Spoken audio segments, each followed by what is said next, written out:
परमेश्वर के दैनिक वचन। अपने पुनरुत्थान के बाद अपने चेलों के लिए यीशु के वचन। यूहन्ना अध्याय 20 पद संख्या 26 से 29। 8 दिन के बाद उसके चेले फिर घर के भीतर थे और थोमा उनके साथ था और द्वार बंद थे। तब यीशु आया और उनके बीच में खड़े होकर कहा, तुम्हें शांति मिले। तब उसने थोमा से कहा, अपनी उंगली यहां लाकर मेरे हाथों को देख और अपना हाथ लाकर मेरे पंजर में डाल और अविश्वासी नहीं परंतु विश्वासी हो। ये सुन थोमा ने उत्तर दिया, हे मेरे प्रभु, हे मेरे परमेश्वर। यीशु ने उससे कहा, तूने मुझे देखा है, क्या इसलिए विश्वास किया है? धन्य वे हैं जिन्होंने बिना देखे विश्वास किया। यूहन्ना अध्याय 21 पद संख्या 16 से 17। उसने फिर दूसरी बार उससे कहा, हे शमौन, यूहन्ना के पुत्र, क्या तू मुझसे प्रेम रखता है? उसने उससे कहा, हां प्रभु, तू जानता है कि मैं तुझसे प्रीति रखता हूं। उसने उससे कहा, मेरी भेड़ों की रखवाली कर। उसने तीसरी बार उससे कहा, हे शमौन, यूहन्ना के पुत्र, क्या तू मुझसे प्रीति रखता है? पतरस उदास हुआ कि उसने उससे तीसरी बार ऐसा कहा, क्या तू मुझसे प्रीति रखता है? और उससे कहा, हे प्रभु, तू तो सब कुछ जानता है। तू ये जानता है कि मैं तुझसे प्रीति रखता हूं। यीशु ने उससे कहा, मेरी भेड़ों को चरा। ये अंश कुछ ऐसी चीजों के बारे में बताते हैं जो प्रभु यीशु ने अपने पुनरुत्थान के बाद की और अपने चेलों से कहीं। पहले आओ पुनरुत्थान से पहले और बाद में प्रभु यीशु में आए किसी अंतर पर नजर डालें। क्या वो अभी भी वही पुराने दिनों वाला प्रभु यीशु था? पवित्र शास्त्र में पुनरुत्थान के बाद के प्रभु यीशु का वर्णन करने वाली निम्नलिखित पंक्ति है, और द्वार बंद थे। तब यीशु आया और उनके बीच में खड़े होकर कहा, तुम्हें शांति मिले। ये बहुत स्पष्ट है कि उस समय प्रभु यीशु देह में अवस्थित नहीं था, बल्कि अब वो एक आध्यात्मिक देह में था। ऐसा इसलिए था क्योंकि उसने देह की सीमाओं का अतिक्रमण कर लिया था। यद्यपि द्वार बंद था, फिर भी वो लोगों के बीच आ सकता था और उन्हें अपने आप को देखने दे सकता था। पुनरुत्थान के बाद के प्रभु यीशु और पुनरुत्थान के पहले के देह में रहने वाले प्रभु यीशु के बीच ये सबसे बड़ा अंतर है। यद्यपि उस समय के आध्यात्मिक देह के रूप रंग और उससे पहले के प्रभु यीशु के रूप रंग में कोई अंतर नहीं था, फिर भी उस पल प्रभु यीशु ऐसा बन गया था जो लोगों को एक अजनबी के समान लगता था, क्योंकि मरकर जी उठने के बाद वो एक आध्यात्मिक देह बन गया था और उसके पिछले देह की तुलना में ये आध्यात्मिक देह लोगों के लिए कहीं ज्यादा रहस्यमय और भ्रमित करने वाला था। इसने प्रभु यीशु और लोगों के बीच की दूरी और अधिक बढ़ा दी और लोगों ने अपने हृदय में महसूस किया कि उस समय प्रभु यीशु कहीं ज्यादा रहस्यमय बन गया था। लोगों की ये अनुभूतियां और भावनाएं अचानक उन्हें वापस उस परमेश्वर पर विश्वास करने के युग में ले गईं, जिसे देखा और छुआ नहीं जा सकता था। तो प्रभु यीशु ने अपने पुनरुत्थान के बाद पहली चीज ये की कि उसने इस बात की पुष्टि करने के लिए कि वो मौजूद है और अपने पुनरुत्थान के तथ्य की पुष्टि करने के लिए अपने को सबको देखने दिया। इसके अतिरिक्त इस कार्य ने लोगों के साथ उसका संबंध उसी रूप में बहाल कर दिया जैसा वो तब था जब वो देह में कार्य कर रहा था। वो मसीह था जिसे वे देख और छू सकते थे।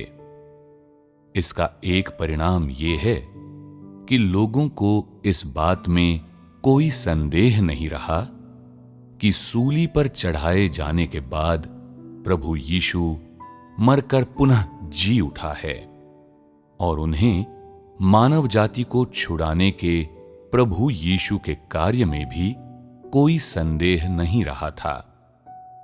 दूसरा परिणाम यह है कि पुनरुत्थान के बाद प्रभु यीशु के लोगों के सामने प्रकट होने और लोगों को अपने को देखने और छूने देने के तथ्य ने मानव जाति को अनुग्रह के युग में दृढ़ता से सुरक्षित किया और यह सुनिश्चित किया कि अब से इस कल्पित तथ्य के आधार पर कि प्रभु यीशु गायब हो गया है या बिना कुछ कहे छोड़कर चला गया है, लोग व्यवस्था के पिछले युग में नहीं लौटेंगे।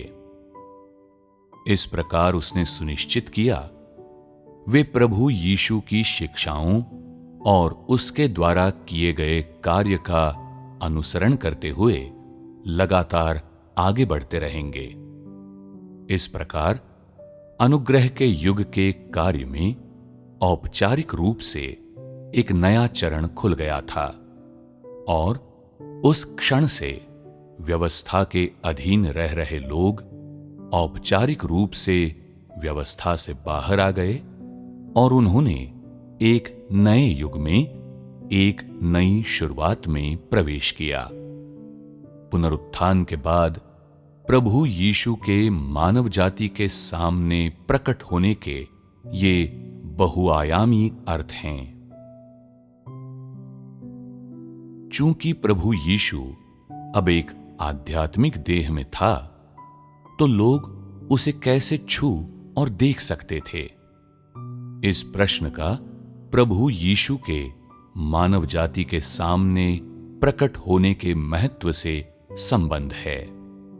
क्या तुम लोगों ने पवित्र शास्त्र के इन अंशों में जो हमने अभी पढ़े किसी चीज पर ध्यान दिया?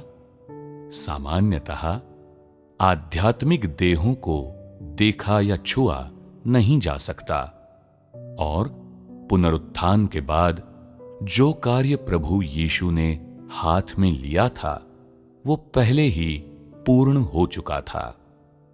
इसलिए सिद्धांततः उसे लोगों के बीच उनसे मिलने के लिए अपनी मूल छवि में वापस आने की बिल्कुल भी आवश्यकता नहीं थी।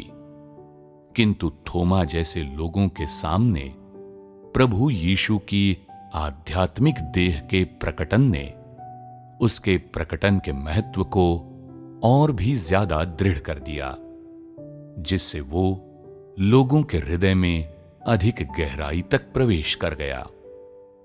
जब वो थोमा के पास आया तो उसने संदेह करने वाले थोमा को अपने हाथों को छूने दिया और उससे कहा, अपनी उंगली यहां लाकर मेरे हाथों को देख और अपना हाथ लाकर मेरे पंजर में डाल, और अविश्वासी नहीं परंतु विश्वासी हो। ये वचन और ये कार्य ऐसी चीजें नहीं थीं जिन्हें प्रभु यीशु केवल अपने पुनरुत्थान के बाद कहना या करना चाहता था। वस्तुतः ये वे चीजें थीं जिन्हें वो सलीब पर चढ़ाए जाने से पहले करना चाहता था। ये स्पष्ट है कि सूली पर चढ़ाए जाने से पहले ही उसे थोमा जैसे लोगों की समझ थी। तो हम इससे क्या देख सकते हैं? अपने पुनरुत्थान के बाद भी वो वही प्रभु यीशु था। उसका सार नहीं बदला था। थोमा के संदेह केवल तभी शुरू नहीं हुए थे, बल्कि जब से वो प्रभु यीशु का अनुसरण कर रहा था, तब से पूरे समय उसके साथ थे। परंतु ये प्रभु यीशु था जो मरकर जी उठा था और आध्यात्मिक संसार से अपनी मूल छवि के साथ, अपने मूल स्वभाव के साथ और अपने देह में रहने के समय से मानव जाति की अपनी समझ के साथ लौटा था। इसलिए वो पहले थोमा के पास गया और उससे अपने पंजर पर हाथ रखवाया। पुनरुत्थान के बाद उसने थोमा को अपनी आध्यात्मिक देह ही नहीं दिखाई, बल्कि अपनी आध्यात्मिक देह के अस्तित्व को स्पर्श और महसूस भी कराया और उसके संदेह पूरी तरह से मिटा दिए। प्रभु यीशु को सूली पर चढ़ाए जाने से पहले थोमा ने हमेशा उसके मसीह होने पर संदेह किया था और वो विश्वास करने में असमर्थ था। परमेश्वर पर उसका विश्वास, जो कुछ वो अपनी आंखों से देख सका था, जो कुछ वो अपने हाथों से छू सका था, केवल उसके आधार पर ही स्थापित हुआ था। प्रभु यीशु को इस प्रकार के व्यक्तियों के विश्वास के बारे में अच्छी समझ थी। वे मात्र स्वर्गिक परमेश्वर पर विश्वास करते थे और जिसे परमेश्वर ने भेजा था उस पर या देहधारी मसीह पर बिल्कुल भी विश्वास नहीं करते थे, न ही वे उसे स्वीकार करते थे। थोमा को प्रभु यीशु का अस्तित्व स्वीकार करवाने और उसका विश्वास दिलाने के लिए, और ये भी कि वो सचमुच देहधारी परमेश्वर है, उसने थोमा को अपना हाथ बढ़ाकर अपने पंजर को छूने दिया। क्या प्रभु यीशु के पुनरुत्थान के पहले और बाद में थोमा के संदेह करने में कुछ अंतर था? वो हमेशा संदेह करता था और सिवाय प्रभु यीशु के आध्यात्मिक देह के व्यक्तिगत रूप से उसके सामने प्रकट होने और उसे अपने देह में कीलों के निशान छूने देने के कोई उपाय नहीं था कि कोई उसके संदेहों का समाधान कर सके और उन्हें मिटा सके। इसलिए प्रभु यीशु द्वारा उसे अपने पंजर को छूने देने और कीलों के निशानों की मौजूदगी को वास्तव में महसूस करने देने के बाद से थोमा के संदेह गायब हो गए और उसने सच में जान लिया कि प्रभु यीशु मरकर जी उठा है, और उसने स्वीकार किया और माना कि प्रभु यीशु सच्चा मसीह और देहधारी परमेश्वर है।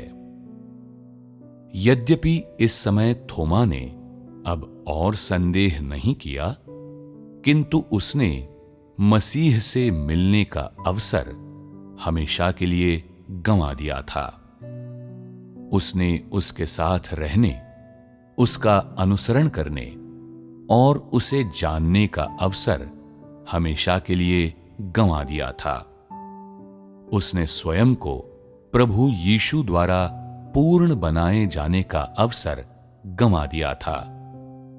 प्रभु यीशु के प्रकटन और उसके वचनों ने उन लोगों के विश्वास पर एक निष्कर्ष और एक निर्णय दे दिया जो संदेहों से भरे हुए थे। उसने संदेह करने वालों को, उन लोगों को जो केवल स्वर्गिक परमेश्वर पर विश्वास करते थे और मसीह पर विश्वास नहीं करते थे, ये बताने के लिए अपने मूल वचनों और कार्यों का उपयोग किया। परमेश्वर ने उनके विश्वास की प्रशंसा नहीं की, न ही उसने उनके द्वारा संदेह करते हुए अनुसरण करने की प्रशंसा की।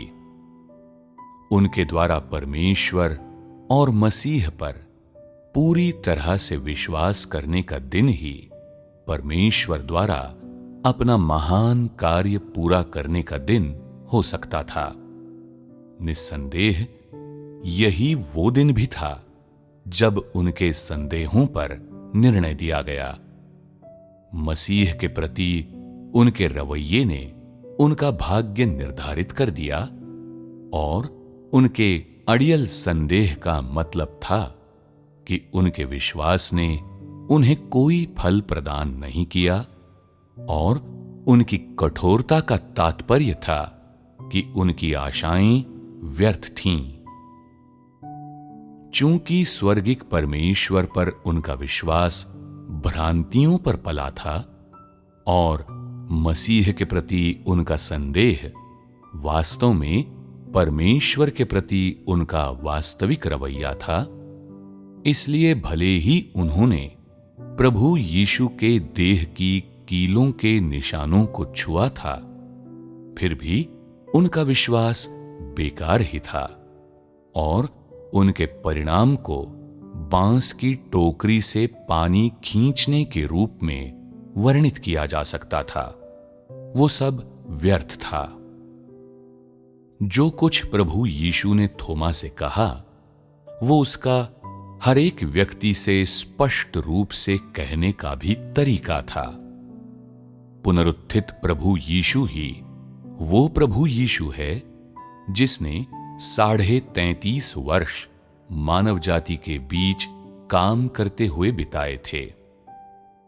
यद्यपि उसे सूली पर चढ़ा दिया गया था और उसने मृत्यु की छाया की घाटी का अनुभव किया था और यद्यपि उसने पुनरुत्थान का अनुभव किया था, फिर भी उसमें किसी भी पहलू से कोई बदलाव नहीं हुआ था। यद्यपि अब उसके शरीर पर कीलों के निशान थे और यद्यपि वो पुनरुत्थित हो गया था और कब्र से बाहर आ गया था, फिर भी उसका स्वभाव, मानव जाति की उसकी समझ और मानव जाति के प्रति उसके इरादे जरा भी नहीं बदले थे। साथ ही वो लोगों से कह रहा था कि वो सूली से नीचे उतर आया है, उसने पाप पर विजय पाई है, कठिनाइयों पर काबू पाया है और मृत्यु पर जीत हासिल की है। कीलों के निशान शैतान पर उसके विजय के प्रमाण मात्र थे, संपूर्ण मानव जाति को सफलतापूर्वक छुड़ाने के लिए एक पाप बलि होने के प्रमाण थे। वो लोगों से कह रहा था कि उसने पहले ही मानव जाति के पापों को अपने ऊपर ले लिया है और छुटकारे का अपना कार्य पूरा कर लिया है। जब वो अपने चेलों को देखने के लिए लौटा, तो उसने अपने प्रकटन के माध्यम से ये संदेश दिया, मैं अभी भी जीवित हूं, मैं अभी भी मौजूद हूं। आज मैं वास्तव में तुम लोगों के सामने खड़ा हूं ताकि तुम लोग मुझे देख और छू सको।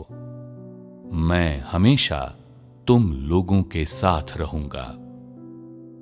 प्रभु यीशु थोमा के मामले का उपयोग भविष्य के लोगों को ये चेतावनी देने के लिए भी करना चाहता था।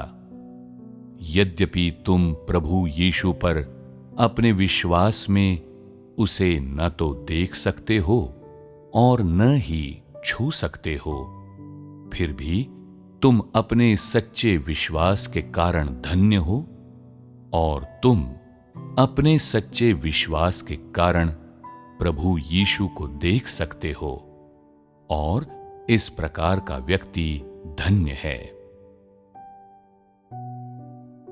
बाइबल में दर्ज ये वचन, जिन्हें प्रभु यीशु ने तब कहा था जब वो थोमा के सामने प्रकट हुआ था, अनुग्रह के युग में सभी लोगों के लिए बड़े सहायक हैं। थोमा के सामने उसका प्रकटन और उससे कहे गए उसके वचनों का भविष्य की पीढ़ियों के ऊपर एक गहरा प्रभाव पड़ा है। उनका सार्वकालिक महत्व है। थोमा उस प्रकार के व्यक्तियों का प्रतिनिधित्व करता है जो परमेश्वर पर विश्वास तो करते हैं मगर उस पर संदेह भी करते हैं। वे शंकालु प्रकृति के होते हैं, उनका हृदय कुटिल होता है, वे विश्वासघाती होते हैं और उन चीजों पर विश्वास नहीं करते जिन्हें परमेश्वर संपन्न कर सकता है। वे परमेश्वर की सर्वशक्तिमत्ता और उसकी संप्रभुता पर विश्वास नहीं करते, न ही वे देहधारी परमेश्वर पर विश्वास करते हैं। किंतु प्रभु यीशु का पुनरुत्थान उनके इन लक्षणों के लिए एक चुनौती था और इसने उन्हें अपने संदेह की खोज करने, अपने संदेह को पहचानने और अपने विश्वासघात को स्वीकार करने और इस प्रकार प्रभु यीशु के अस्तित्व और पुनरुत्थान पर सचमुच विश्वास करने का एक अवसर भी प्रदान किया। थोमा के साथ जो कुछ हुआ वो बाद की पीढ़ियों के लिए एक चेतावनी और सावधानी थी, ताकि अधिक लोग अपने आप को थोमा के समान शंकालु न होने के लिए सचेत कर सकें और यदि वे खुद को संदेह से भरेंगे तो वे अंधकार में डूब जाएंगे। यदि तुम परमेश्वर का अनुसरण करते हो किंतु बिल्कुल थोमा के समान इस बात की पुष्टि, सत्यापन और अनुमान करने के लिए कि परमेश्वर का अस्तित्व है या नहीं, हमेशा प्रभु के पंजर को छूना और उसके कीलों के निशानों को महसूस करना चाहते हो तो परमेश्वर तुम्हें त्याग देगा। इसलिए प्रभु यीशु लोगों से अपेक्षा करता है कि वे थोमा के समान न बने, जो केवल उसी बात पर विश्वास करते हैं जिसे वे अपनी आंखों से देख सकते हैं, बल्कि शुद्ध और ईमानदार व्यक्ति बने, परमेश्वर के प्रति संदेहों को आश्रय न दें, बल्कि केवल उस पर विश्वास करें और उसका अनुसरण करें। इस प्रकार के लोग धन्य हैं। ये लोगों से प्रभु यीशु की एक बहुत छोटी अपेक्षा है और ये उसके अनुयायियों के लिए एक चेतावनी है।